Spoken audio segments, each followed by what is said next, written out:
तो गेटवा तक आ जाएंगे।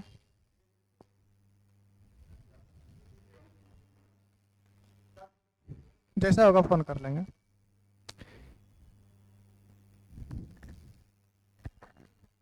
चलिए ठीक है। गुड मॉर्निंग आप सभी को।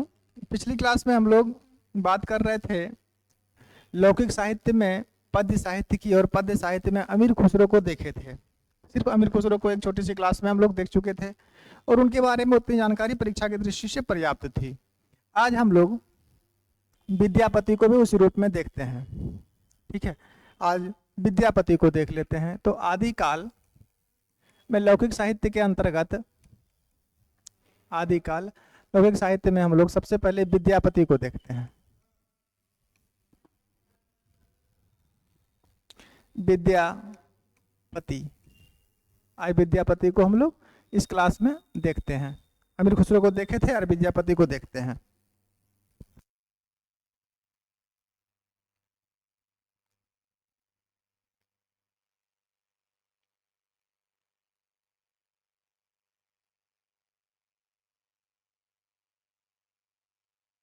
का जन्म कहाँ हुआ विद्यापति का, और इनकी रचनाएं कौन कौन सी हैं, कौन कौन सी रचनाएं इनकी, और किन रचनाओं में इनका क्या है, उन सभी चीजों पर आज हम लोग बात करते हैं। तो विद्यापति के को आज शुरू करते हैं। अमीर खुसरो की तरह इनको भी थोड़ा विस्तार में ही देखेंगे। विद्यापति, विद्यापति विद्यापति का जन्म कब हुआ? अगर इनके जन्म की बात करें तो जन्म कब हुआ? जन्म हुआ था 1350 ईस्वी में, 1350 ईस्वी में। और निधन,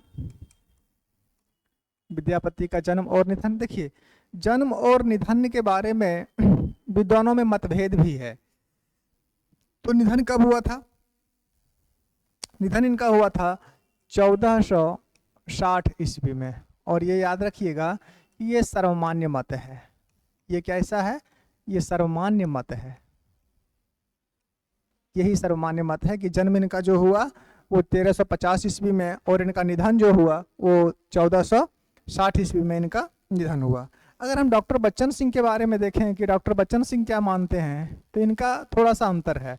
डॉक्टर बच्चन सिंह के अनुसार, डॉक्टर बच्चन सिंह के अनुसार अगर देखें तो थोड़ा सा क्या है, अंतर है। अंतर क्या है? बच्चन सिंह इनका जन्म मानते हैं, इनका जन्म 1360 ईस्वी, इनका जन्म कब मानते हैं? 1360। और इनका निधन कब मानते हैं? तो इनका निधन मानते हैं 1448 ईस्वी। ये मत है बच्चन सिंह जी का, लेकिन सर्वमान्य मत ये है। अगर जन्मस्थान की बात करें तो जन्मस्थान क्या है? जन्म स्थान, विद्यापति का जन्म स्थान क्या है? तो इनका जन्म स्थान है विस्पी दरभंगा, विस्पी दरभंगा बिहार, इनका ये है जन्म स्थान। ठीक है, विद्यापति, और ये मत इनका सर्वमान्य है कि जन्म इनका 1350 में हुआ और निधन इनका 1460 ईस्वी में हुआ, जो नागरिक प्रचारणी सभा काशी के द्वारा प्रमाणित है। और डॉक्टर बच्चन सिंह के अनुसार इनका जन्म 1360 हुआ और निधन इनका 1448 में हुआ। जन्म स्थान देखें तो विस्पी दरभंगा बिहार। चलिए इनके बारे में और परिचय देखते हैं अगले पेज पे। पिताजी का नाम क्या था? विद्यापति के पिता का नाम, अगर इनके पिता का नाम देखें तो इनके पिता का नाम था गणपति ठाकुर।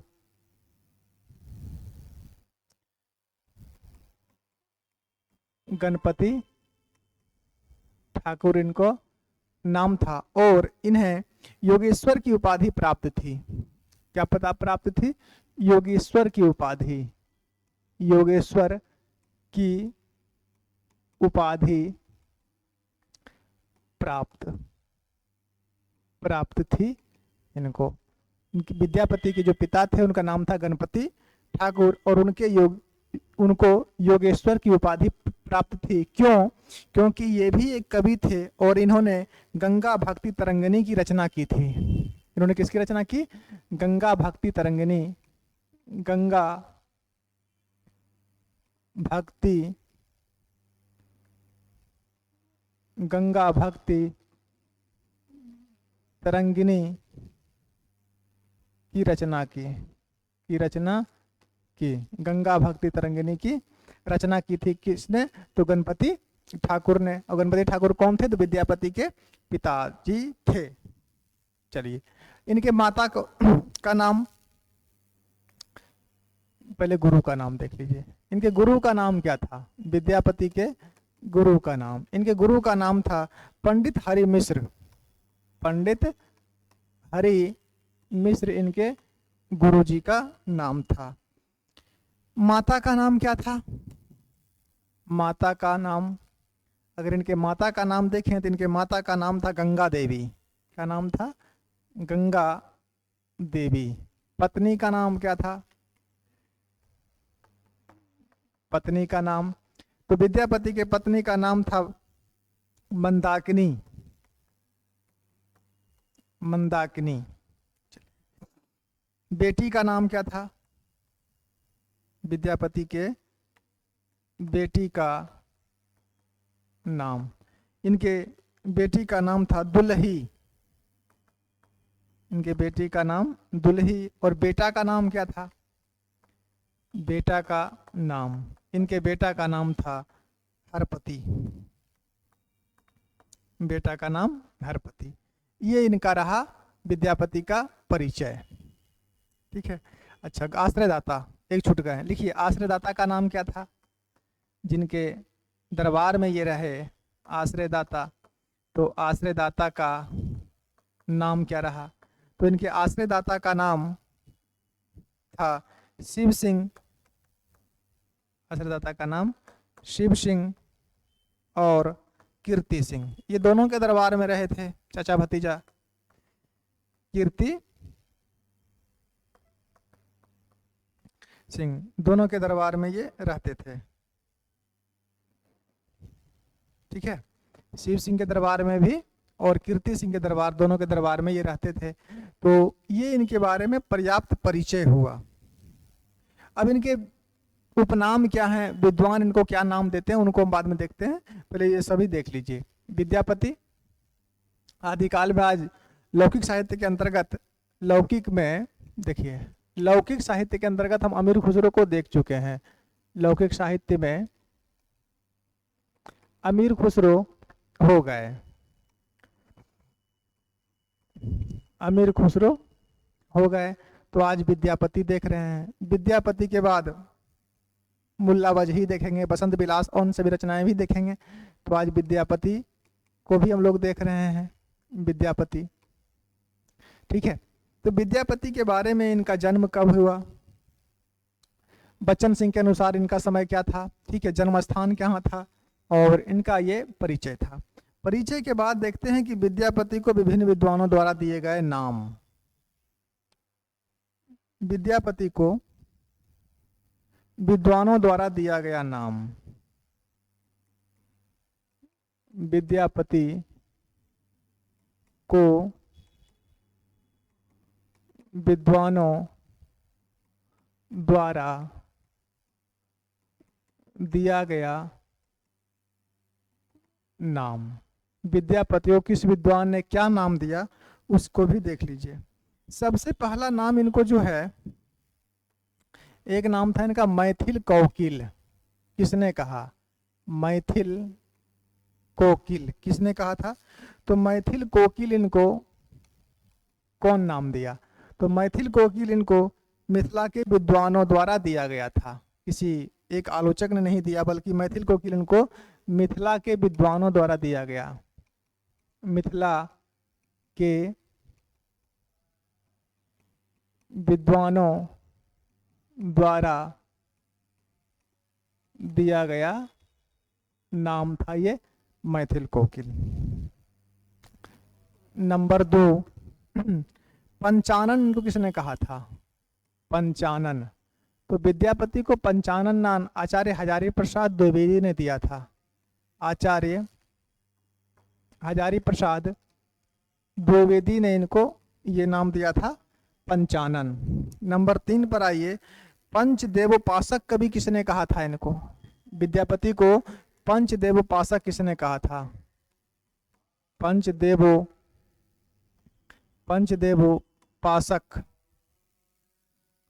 पंचदेवोपासक किसने कहा था? तो हरप्रसाद शास्त्री ने कहा था। किसने कहा? तो हरप्रसाद शास्त्री ने इनको पंचदेवोपासक कहा था। नंबर 4, मैथिल कोकिल मिथिला के विद्वानों द्वारा दिया गया नाम था। पंचानन इनको हजारी प्रसाद द्विवेदी ने कहा, पंचदेवोपासक हरप्रसाद शास्त्री ने कहा, जातीय कवि किसने कहा? विद्यापति को जातीय कवि किसने कहा? तो जातीय कवि इनको डॉक्टर बच्चन सिंह ने कहा। डॉक्टर बच्चन सिंह ने इनको कहा था जातीय कवि। नंबर 5, अपरूप का कवि किसने कहा? अपरूप का कवि, अपरूप का कवि भी इनको डॉक्टर बच्चन सिंह ने ही कहा था। अपरूप का कवि भी इनको डॉक्टर बच्चन सिंह ने ही कहा। कितना हो गया? 5 उपनाम।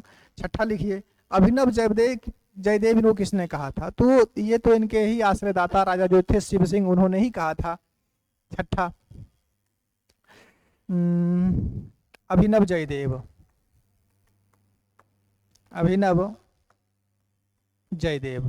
तो अभिनव जयदेव किसने कहा?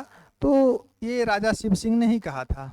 राजा शिव सिंह जिनके दरबार में ये रहते थे, उन्होंने ही इनको क्या नाम दिया था? उन्होंने ही इनको कहा था अभिनव जयदेव। 6 हो गए। और भी देखते हैं इनके उपनाम कुछ, यहां तक लिख लीजिए पहले। चलिए, कूच कवि किसने कहा था? 6 हो गए। नंबर 7, कूच कवि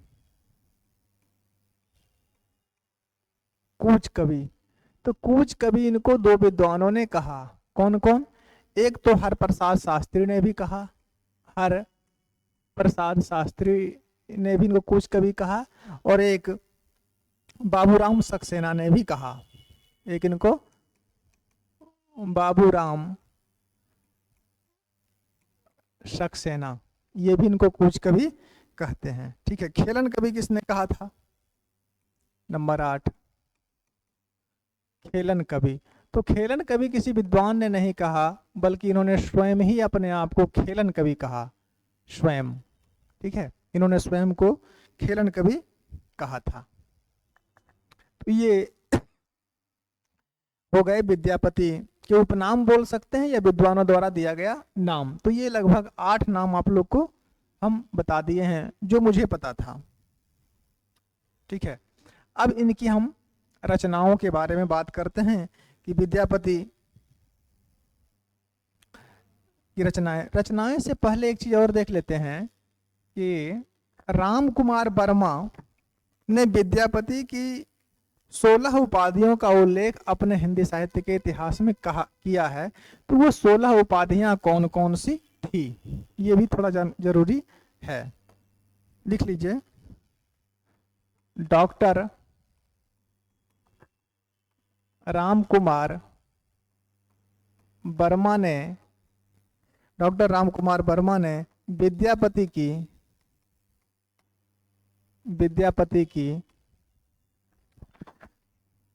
16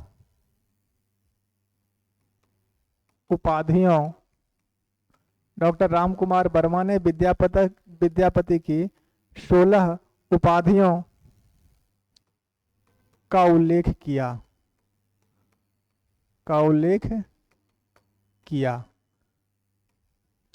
डॉक्टर राम कुमार वर्मा ने विद्यापति की 16 उपाधियों का उल्लेख किया, जो इस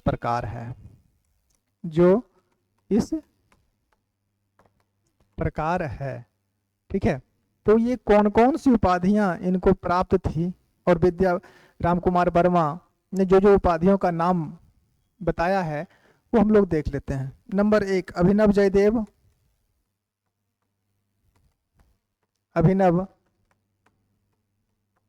जयदेव। नंबर 2, दशावधान।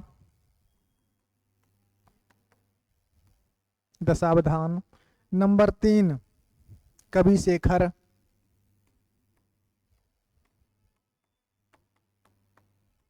कवि शेखर। नंबर 4 कंठहार। नंबर 5 नव कवि शेखर।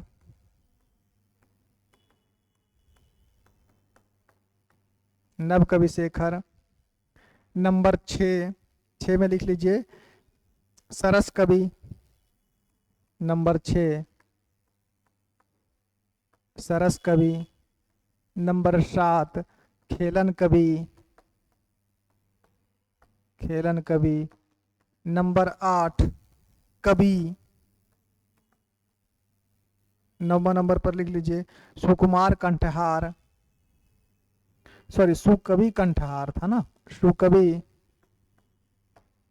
कंठहार, ये 9वां हो गया। 10वां नंबर में लिख लीजिए महाराज पंडित। महाराज पंडित। नंबर 11 में लिख लीजिए राज पंडित। ये सभी नाम रामकुमार वर्मा ने, इन सभी नामों का उल्लेख रामकुमार वर्मा ने किया। नंबर 11 में राज पंडित। नंबर 12 में कवि रत्न। कवि रत्न। नंबर 13 में कवि कंठहार। कवि कंठहार, देखिए सुकवि कंठहार भी है और कवि कंठहार भी है 13 में। नंबर 14 में लिखिए कविवर। कविवर। नंबर 15 में सुकवि। सुकवि। सुकवि विद्यापति को कहा जाता है, लेकिन कुकवि किसे कहा जाता है?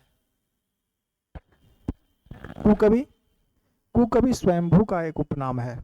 स्वयंभू को हम जब पढ़ेंगे आगे तो वहां देखेंगे। हाँ, आदिकाल में ही स्वयंभू पढ़ना, तो क्या लग रहा है रीतिकाल में पढ़ना है? आदिकाल में ही स्वयंभू पढ़ना है। तो 15 हो गया और एक बच गया है, क्योंकि 16 उपाधियों का उल्लेख किया, 16 में 15 हो गया। नंबर 16 लिखिए, और नंबर 16 में लिखिए कवि रंजन। कवि रंजन, ये 16 उपाधियों का उल्लेख मिलता है इनके बारे में। ठीक है, तो राम कुमार वर्मा ने विद्यापति के जिन 16 उपाधियों का उल्लेख किया वो इस प्रकार है। अब है कि विद्यापति की जो रचनाएं हैं वो हम लोग देख लेते हैं पहले, तब इनके बारे में और अन्य चीजें देख लेंगे। आगे लिखिए विद्यापति की रचनाएं। विद्यापति की रचनाएं। अब बात ये आती है कि रचनाएं इनके 3 भाषा में मिलती हैं, अपभ्रंश में मिलती हैं, अबहट में मिलती हैं, मैथिली में मिलती हैं और संस्कृत में मिलती हैं। तो विद्यापति की रचनाओं में सबसे पहले देखते हैं वह रचनाएं जो संस्कृत भाषा में है। तो पहला लिखिए संस्कृत भाषा में रचित रचना। संस्कृत भाषा में रचित, यानी कि वो रचनाएं जिसकी भाषा क्या है? संस्कृत है। इसको सबसे पहले देखते हैं।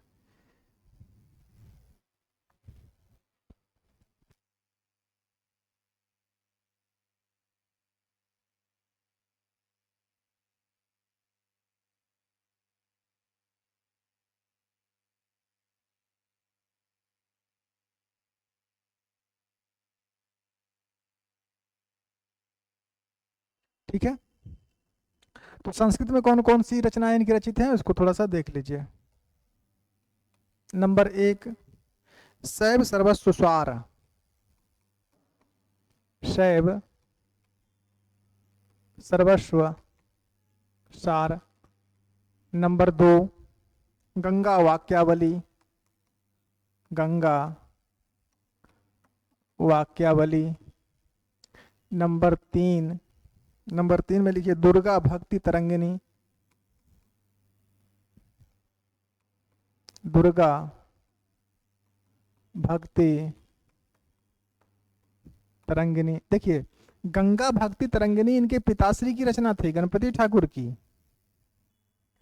नंबर 4 सैव सर्वस्व स्वार, गंगा वाक्यावली, दुर्गा भक्ति तरंगिनी। नंबर 4 में लिखिए भू परिक्रमा, भू परिक्रमा। नंबर 5 पुरुष परीक्षा, पुरुष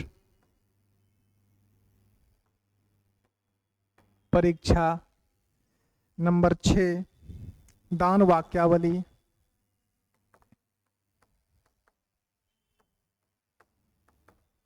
दान वाक्यावली।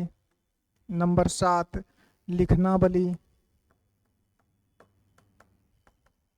लिखनावली। नंबर 8 गया पतक, गया पतलक।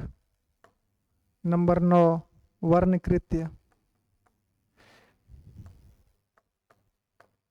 वर्णकृत्य। और नंबर 10 विभाग सार, विभाग सार। ये 10 रचनाएं जो हैं, इसकी भाषा क्या है? संस्कृत है, इसकी भाषा संस्कृत है।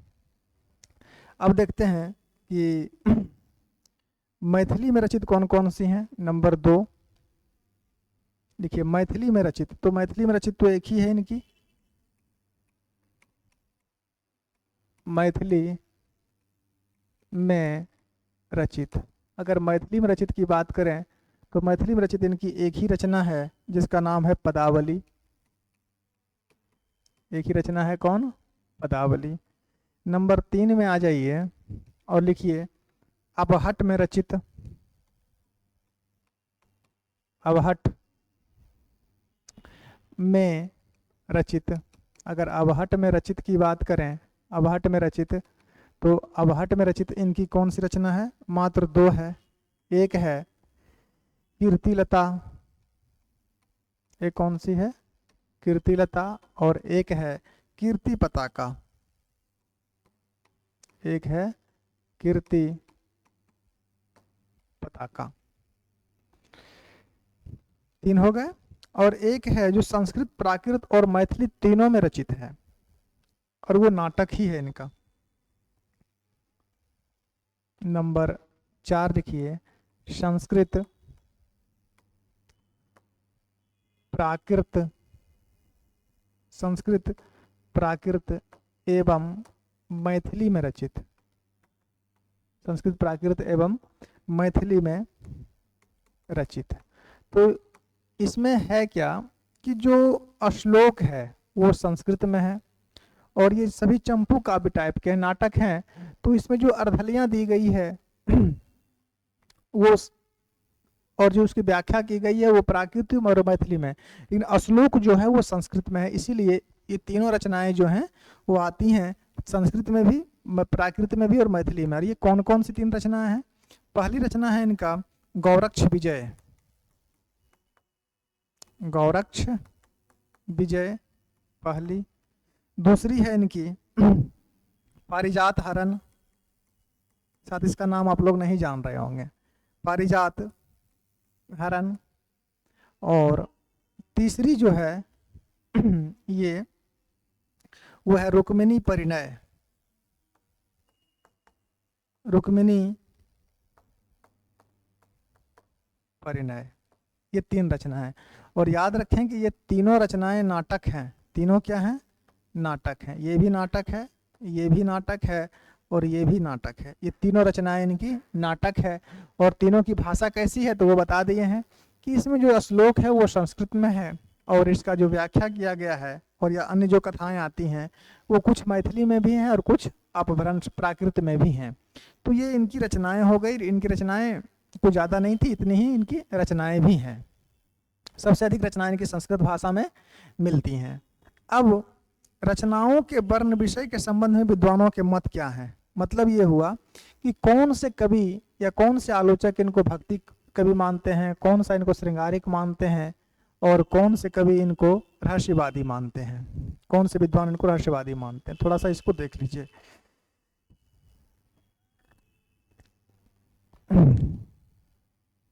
विद्यापति लिखिए, विद्यापति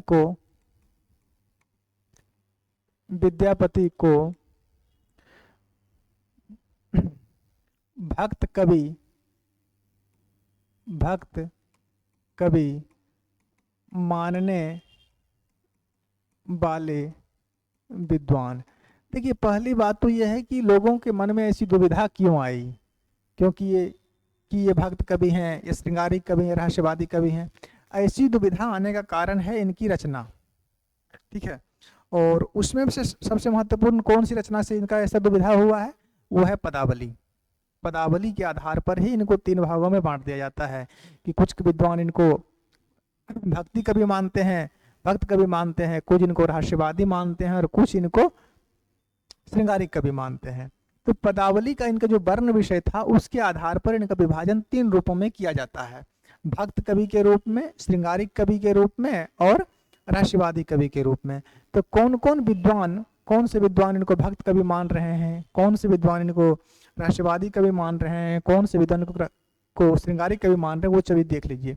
तो विद्यापति को भक्त कवि मानने वाले विद्वानों में अगर बात करें तो सबसे पहले नाम तो आचार्य हजारी प्रसाद द्विवेदी का आता है। नंबर 1 आचार्य हजारी प्रसाद द्विवेदी, आचार्य हजारी प्रसाद द्विवेदी, ये भी इनको क्या मानते हैं, भक्त कवि मानते हैं। नंबर 2 श्याम सुंदर दास भी इनको भक्त कवि मानते हैं, श्याम सुंदर दास भी इनको भक्त कवि मानते हैं। और नंबर 3 ब्रजनंदन सहाय, ब्रजनंदन सहाय, ये भी इनको क्या मानते हैं, विद्यापति को ये तीनों भक्त कवि मानते हैं। अब हम लोग देखते हैं कि विद्यापति को श्रृंगारिक कवि कौन कौन मानते हैं। तो ये भी लिखिए, विद्यापति को श्रृंगारिक कवि मानने वाले विद्वान कि कौन से विद्वान हैं जो विद्यापति को श्रृंगारिक मानते हैं। तो उसमें नाम लिख लीजिए आचार्य शुक्ल जी का सबसे पहले। नंबर 1 आचार्य शुक्ल अर्थात Acharya Ramchandra Shukla. Number 2 doctor Ramkumar Verma, doctor Ramkumar Verma. Number 3 Rambriksh Benipuri, Rambriksh Benipuri. Number 4 Subhadra Jha.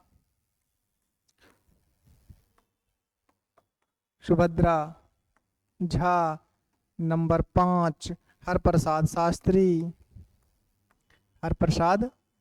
Shastri, ये भी इनको क्या मानते हैं श्रृंगारिक कवि। और नंबर 6 में डॉक्टर बच्चन सिंह का नाम लिख लीजिए, डॉक्टर बच्चन सिंह। ये 6 विद्वान जो हैं उनका मानना है कि विद्यापति कैसे कवि हैं, तो विद्यापति एक श्रृंगारिक कवि हैं। हो गया। इसके बाद रहस्यवादी कवि कौन मानते हैं विद्यापति को, ये भी देख लीजिए। ये भी लिख लीजिए, विद्यापति को रहस्यवादी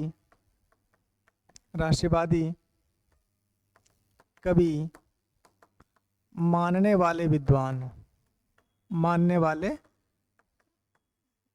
विद्वान विद्यापति को रहस्यवादी कवि मानने वाले विद्वान कौन कौन से हैं, इनके बारे में हम देखते हैं। सबसे पहले रहस्यवादी में इनका नाम लिख लीजिए ग्रियर्सन का। ग्रियर्सन इनको रहस्यवादी मानता है। नंबर 2 जनार्दन मिश्र इनको रहस्यवादी मानते हैं, जनार्दन मिश्र भी इनको रहस्यवादी मानते हैं। नंबर 3 नागेंद्र नाथ गुप्त इनको रहस्यवादी मानते हैं, नागेंद्र नाथ गुप्त भी इनको रहस्यवादी मानते हैं। और एक विद्वान और थे कुमार स्वामी, ये भी इनको रहस्यवादी मानते हैं। कुमार स्वामी अच्छे आलोचक हुए हैं। तो ये 4 विद्वान जो हैं इनको मानते हैं कि विद्यापति रहस्यवादी कवि थे। तो विद्यापति के बारे में ये सभी चीजें हम लोग देख चुके हैं कि विद्यापति का परिचय, विद्यापति का जन्म, मृत्यु, इनकी रचनाएं कौन कौन सी हैं और रचनाओं के आधार पर इनका वर्ण विषय कौन कौन सा है, ये सभी चीजें हम लोग देख चुके हैं। इसके बाद विद्यापति के और उनकी रचनाओं के संबंध में, ठीक है, कुछ बातें देख लेते हैं। विद्यापति श्रृंगार रस के सिद्धवाक्य कवि थे, ये कथन किनका था? ये कथन था हजारी प्रसाद द्विवेदी का। विद्यापति से संबंधित कुछ कथन भी लिखना है, बिना कथन को इनको पूरा नहीं किया जा सकता है, इनके कुछ कथन भी हैं। तो या तो ऐसा कीजिए आप लोग कि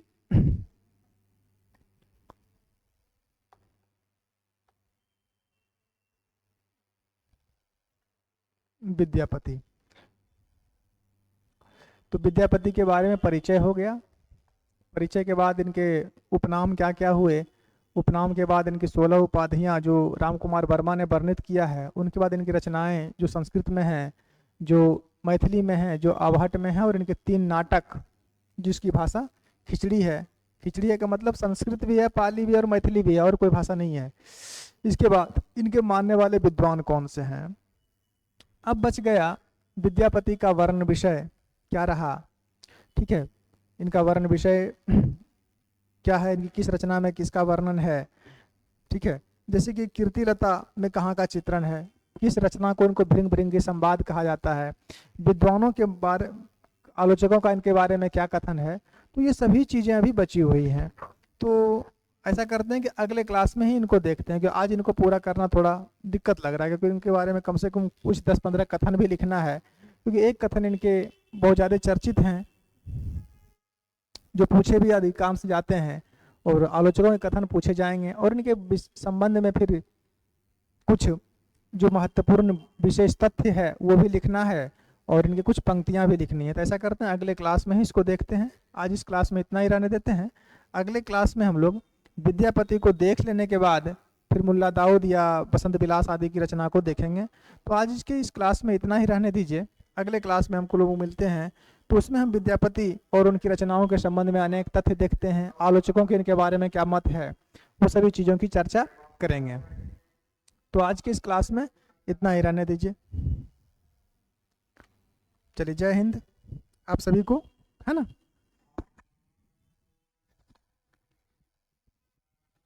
हाँ, कल के क्लास में इनको पूरा करने के बाद ही अगले विद्वान को देखेंगे। विद्वान नहीं, बसंत विलास और मुल्ला दाऊद, सबको देखना है। और इसके बाद फिर हम लोग जब अपभ्रंश साहित्य में जाएंगे, तो अपभ्रंश साहित्य में स्वयंभू ये सब को देखेंगे हम लोग। उनको ज़्यादा क्लास नहीं, 3-4 क्लास में आदिकाल समाप्त हो जाएगा। वो आदिकाल के बाद भक्ति काल, तब ना आगे बढ़ते हैं। व्याकरण में आप लोगों की जो क्लास चल रही है, वो अनेक शब्दों के बदले एक शब्द चल रही थी। ठीक है, बाय।